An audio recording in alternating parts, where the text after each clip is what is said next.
Alright, hey, what's up guys? So today we're just going to unveil the C-clip removal tool for install and disassembly removal. So basically this tool has a small spanner at the end. So the idea is, I'm sorry but all I have is black, so please bear. I will just pinpoint it to the two endpoints of the C and then just push in. Are you guys good with the camera? There we go. So I'm just having difficulty with the webcam in front of me. And push. Sorry.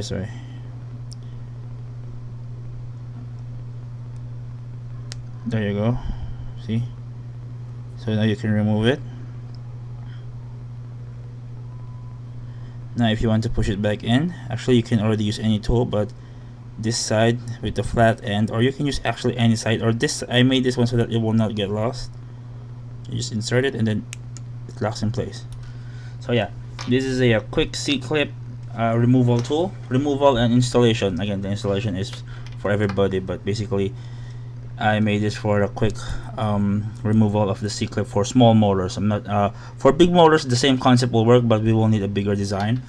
Again, I came this up because if you guys saw my flight on the one of the Halloween site that where the cobweb wrap around the motor, so I had to remove it real fast, and it was already installed. I can remove it with normal tools, but however, because I no longer like to disassemble everything, I had difficulty doing the our typical C-clip removal methods while it's installed. Hence, this tool made it easy.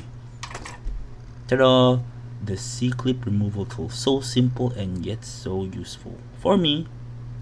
Not sure if everybody will have the same feedback or have a different method, or maybe you already guys have some special tool. But anyway, this one's 3D printed.